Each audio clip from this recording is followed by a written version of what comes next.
Hi, I'm Wendy. One day my family was rented out. Sounds insane? I thought so too.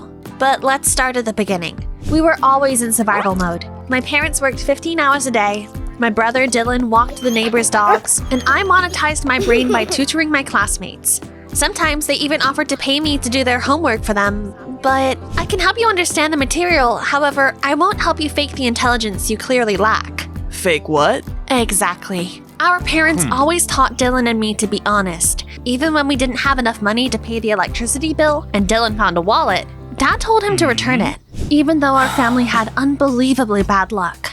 First, our car broke down, then a pipe burst. But our parents kept saying we had to stay decent no matter what. You'll see, kids. One day, fate will smile upon us. Yeah, sure. Then, one day, we found out about a distant aunt who had left us an inheritance. See? This is it. Our lucky break. But when the lawyer read out the will, we discovered that we hadn't inherited a fortune. We inherited our aunt's massive debt instead. After that, we had to tighten our belts even more. We were eating so little that we actually lost weight. Things got even worse when Mr. Bellucci, the owner of the shoe factory where Dad had worked his whole life, suddenly shut the entire operation down. Dad, along with hundreds of other workers, was left unemployed. Then the protests began.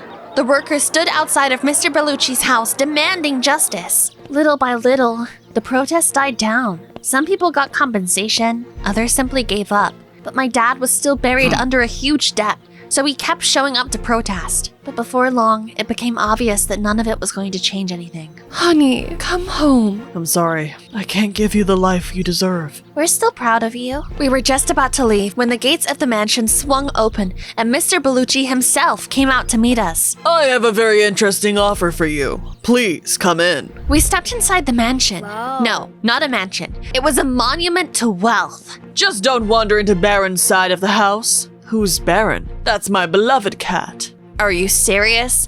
Hundreds of people lost their jobs and you gave half the house to your cat? At my age, you begin to understand that money isn't everything. I built an empire, but I never built a family. I shut the factories down because I was tired. I want peace, and for once in my life, I want to know what real family warmth feels like.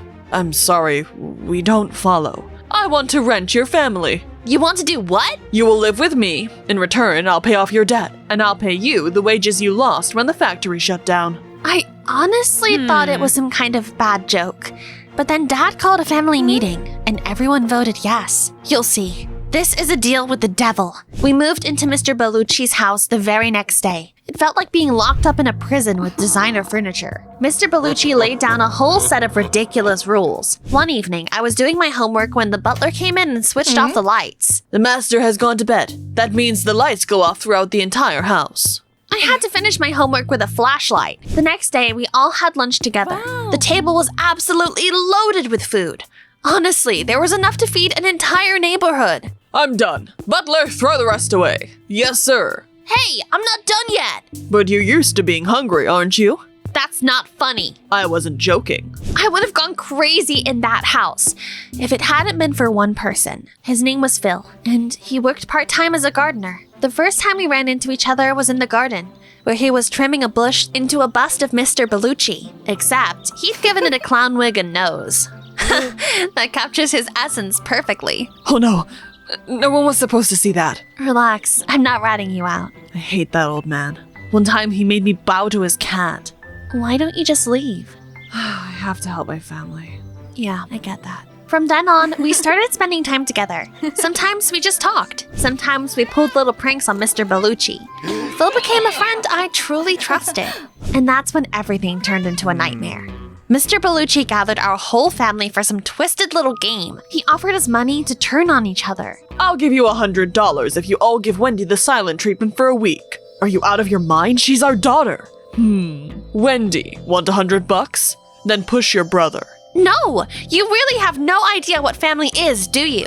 We may not have much, but we would never turn on each other. Mr. Bellucci raised an eyebrow and looked us over. I had no idea what he was thinking, because the old man didn't say another word. And the next morning, they found him dead in his own bed. Mr. Bellucci's personal physician explained that the old man had been sick for a long time and knew perfectly well his days were numbered. Right after that, Phil called someone, rushed out into the hallway, and vanished. I looked for him everywhere, but it was like he disappeared into thin air. Then Mr. Bellucci's lawyer came over to us. Your aunt's debt has been settled. You're free to go back to your lives now. So that's what we did. A couple of days later, the lawyer called and told us to come to the mansion for the reading of the will. Something felt wrong the entire way there. My instincts were blaring like a siren. I wanted to talk my parents into going back. I have a bad feeling about this. Something terrible is going to happen. Wendy, maybe this time things will finally go our way. The way they did with Aunt's inheritance? This time will be different. The lawyer sat us down in the study and played Mr. Bellucci's video testament. But then, a second later, something insane happened.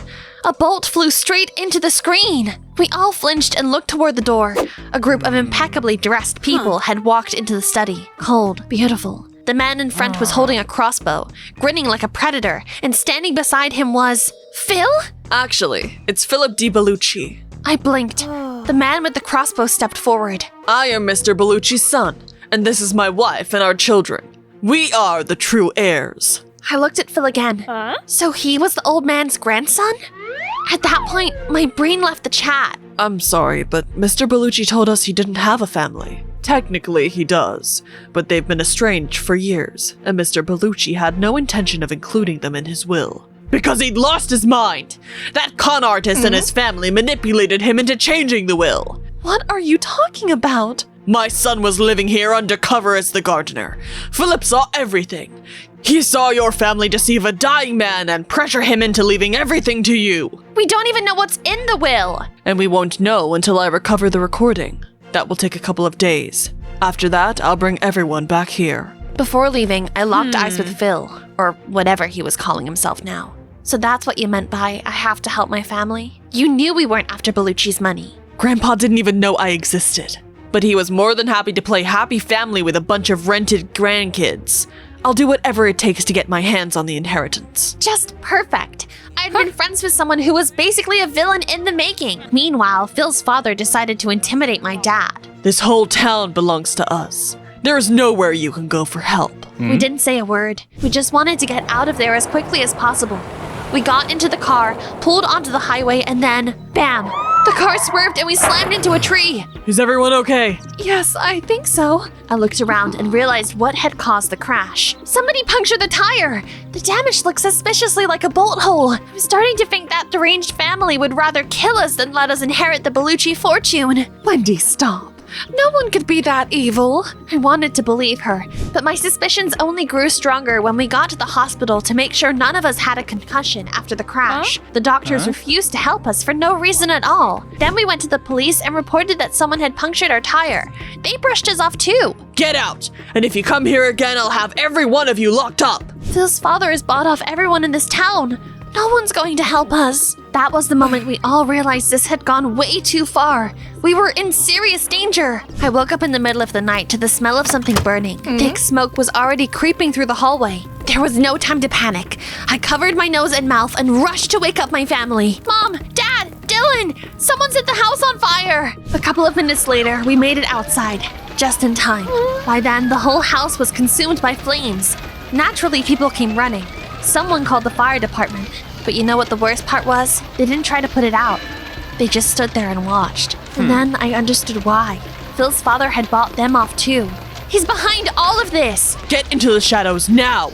We hid behind the neighbor's fence so no one would realize we had made it out of the burning house alive. Those rich maniacs won't stop until they get us! Then we disappear. That's the only way we make it out alive. Yes, Let them believe we died in the fire. we escaped under the cover of darkness. No money, no IDs, no plan. We made it to the outskirts of town, found a pile of cardboard boxes behind some supermarket, and collapsed there from exhaustion. As if things weren't bad enough, we woke up starving. I'm hungry.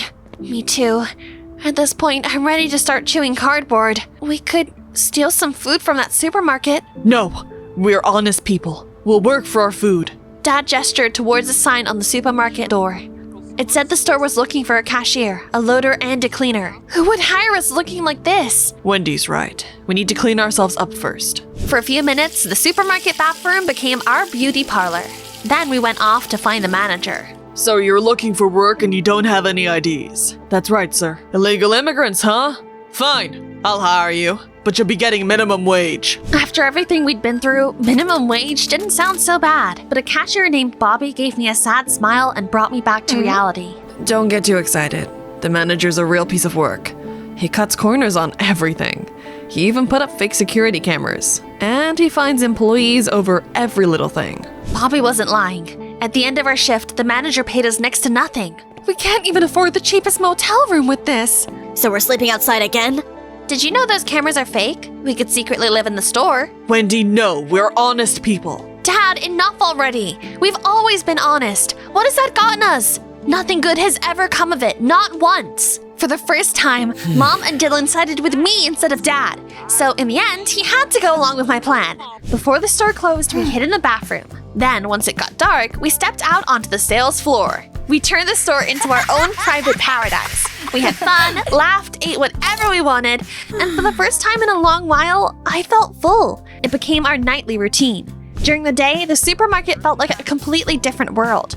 The manager and some of the customers were awful, but I became friends with Bobby, and it was a lot easier to deal with all that nonsense together. Days went by, then weeks. Then I realized something had to change. So, what's our plan from here? Plan? Seems like things are working out just fine. I don't want to keep secretly living in a store. I want to go back to school. If you go to school, you'll expose all of us. So what? I'm supposed to throw my life away? That was the first time we'd ever had a really bad fight. After that, I stormed off to my room. Well, my room is what I called the plush toy section. Then came the first consequences. The manager called in the whole staff. His bald head was shining like a warning beacon. Food keeps disappearing around here. Enough to feed a whole family. No joke. And I know exactly who's responsible. I lowered my gaze in fear. That was it. We were busted. But then the manager suddenly pinned it all on Bobby. You're fired, kid. I clenched my fists. I knew Bobby really needed this job. I looked over at my parents. Aren't you going to say anything? They dropped their heads in shame and stayed silent. But I wasn't going to keep hiding in the corner anymore. I'm going to do exactly what you taught me to do. Be honest. I turned to the manager and told him Bobby had nothing to do with it. We were the ones living in the store and stealing the food. I also called the manager a cheap, greedy turkey. But that part is not really important to the story. Anyway, the manager went furious and called the police. Within half an hour, we were taken to the station, identified and thrown into a holding cell. We did not stay there long, though. Come on. You've got visitors. Outside, Phil and his father were waiting for us, wearing those awful, menacing smiles. So, you made it out of the fire alive. Well, not for long. A chill ran straight down my spine. I guess this is what the end feels like. But then, out of nowhere, another car pulled up beside us. It was Mr. Bellucci's lawyer. Apparently, he had been told we were still alive too. I've been looking for you for a month. What on earth happened? It's a long story. Fine, get in. I restore the recording. We need to put this whole matter to rest. I'm coming with you. An hour later, we were back in Mr. Bellucci's study, where the lawyer played the video will. If you're watching this, then the illness has finally taken me. My son is not a good man. He spent his whole life waiting for the moment he could get his hands on my empire. That's why I left him out of my will. And once I realized I didn't have much time left, I began searching for people worthy of what I was about to leave behind. I put many to the test before I found you. I tested your patience, your honesty, your love for one another. You proved yourselves worthy, so it is you who will have the honor of looking after my cat. I leave all my wealth to him. I could practically hear the jaws of everyone in the room hitting the floor. For some reason, though, I just started laughing. That crazy old man played everybody. This is insane! Where's my crossbow? I'm gonna kill that cat! Dad, enough! I spent my whole life trying to prove I was a son you could be proud of. I even spied on Grandpa for you, but the moment you burned down those people's house, I realized you're a complete psychopath. What? You forget who you're talking to, boy! Dad, please, this is pathetic. I reported you and all your shady schemes to the feds. You can't bribe your way out of this one. Phil's father raised a hand to hit him, but went pale when he heard the wail of sirens. This isn't over yet! There was an awkward silence for a while. Then Dad finally broke it.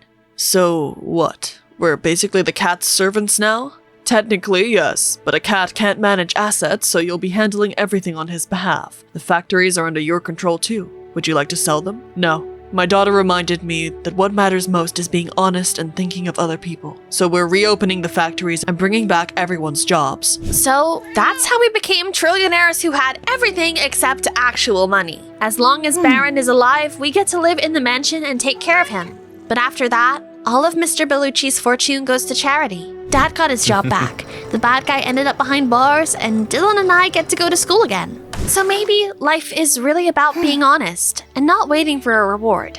Maybe being true to yourself is the real reward. That morning, I was on my way to school when the two of them showed up. Hey, thanks for saving my job. Want to hang out tonight? Wendy, I spent my whole life pretending because I was scared of my father. But with you, I could finally be myself. Want to hang out tonight? And there I was, standing between them. One of them was straightforward and sincere. The other was complicated, damaged. Which one was I supposed to choose?